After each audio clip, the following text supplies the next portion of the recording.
একবার এক জ্ঞানী রাজা মনে মনে ভাবলেন, আমি যদি সবসময় ঠিক সময়ে সঠিক কাজ করি, সঠিক মানুষের সঙ্গে মিশি এবং সময়ের গুরুত্ব বুঝে সিদ্ধান্ত নেই, তাহলে আমি কখনোই ভুল করব না। এই ভাবনা থেকেই তার মনে ৩টি প্রশ্নের উদয় হলো। সবচেয়ে গুরুত্বপূর্ণ সময় কখন? সবচেয়ে প্রয়োজনীয় মানুষকে? সবচেয়ে গুরুত্বপূর্ণ কাজ কি?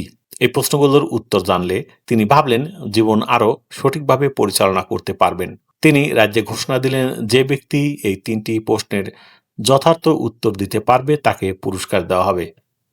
অনেক জ্ঞানী ব্যক্তি এলেন, কিন্তু প্রত্যেকেই ভিন্ন ভিন্ন উত্তর দিলেন। কেউ বললেন সবচেয়ে গুরুত্বপূর্ণ সময় যুদ্ধের আগে বা সবার সময়। কেউ বললেন ভবিষ্যৎ জেনে নেওয়া গেলে সবচেয়ে গুরুত্বপূর্ণ সময় জানা যেত।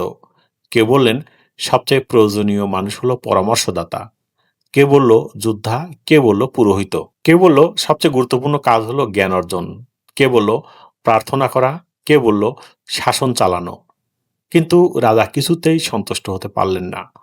অবশেষে তিনি ঠিক করলেন একজন নির্জন যোগীর কাছে যাবেন, যিনি জ্ঞান এবং সাধনার জন্য বিখ্যাত। তিনি সাধারণ পোশাকে পাহাড়ি বনে গেলেন। সেখানেই সেই যোগী কুঁড়েঘরে থাকতেন। যোগী খনিতে মাটি কাটছিলেন। রাজা এগিয়ে গিয়ে তাকে ৩টি প্রশ্ন করলেন, কিন্তু যোগী কিছুই বললেন না, কেবল মাথা ঝাঁকিয়ে মাটি কাটতে থাকলেন। রাজা বললেন, আপনার ক্লান্ত লাগছে, আমি একটু সাহায্য করি।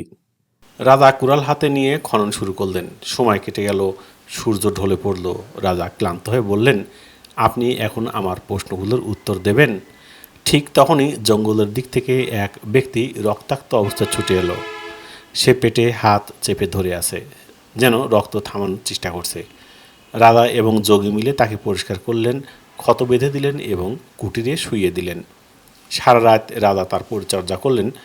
পরদিন সকালে আহত লোকটি ধীরে ধীরে জেগে উঠে বলল, মহাশয়, আমি আপনাকে হত্যা করতে চেয়েছিলাম।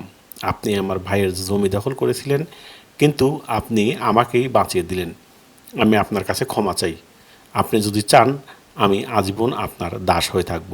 রাজা অবাক হলেন, এমন এক ব্যক্তি যে তার শত্রু ছিল এখন তার প্রতি কৃতজ্ঞ। রাজা যোগীর দিকে তাকিয়ে বললেন, আপনি যদি এখনও আমার প্রশ্নগুলোর উত্তর দিতে পারেন, আমি কৃতজ্ঞ থাকব। যোগী হেসে বললেন, তোমার প্রশ্নগুলোর উত্তর তো তুমি নিজেই গতকাল পেয়েছ।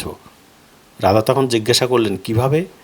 যোগী বললেন, সবচেয়ে গুরুত্বপূর্ণ সময় হলো এখনকার মুহূর্ত, কারণ একমাত্র এই মুহূর্তেই তুমি কিছু করতে পারো। সবচেয়ে প্রয়োজনীয় মানুষ হলো তোমার সঙ্গে যারা আছেন তারা, কারণ ভবিষ্যতে কে থাকবে তুমি জানো না। সবচেয়ে গুরুত্বপূর্ণ কাজ হলো ভালো কাজ করা, কারণ সৃষ্টিকর্তা আমাদের সে দায়িত্বই দিয়েছেন। রাজা নীরব হয়ে গেলেন। তিনি বুঝতে পারলেন সত্যি এই উত্তরগুলোই তার জীবনের দিশা দেখাবে।